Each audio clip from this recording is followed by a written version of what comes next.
ገጠር ላይ ሄጄ ሳር ያጭዳል ሰውየው እና ሳር ሲያጭድ ልክ እንደ ጫት በጉንጩ ወጥሮ ነው የሚያጭደው እና ሳሩ አይደለም የሆነ ቅጠል ይዞ እና ልክ እንደ ጫት ነው በጉንጩ በቃ ያኘከ ምናምን እዚህ ጋር ወጥሮት ይሰራል።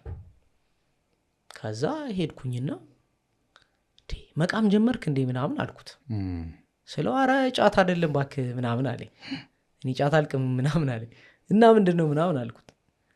የትንባሆ ቅጠል እያኘከ ነው የሚያጭደው። ምናልባት ደቡብ አካባቢ አብዛኞቹ ይሄን ያውቁታል።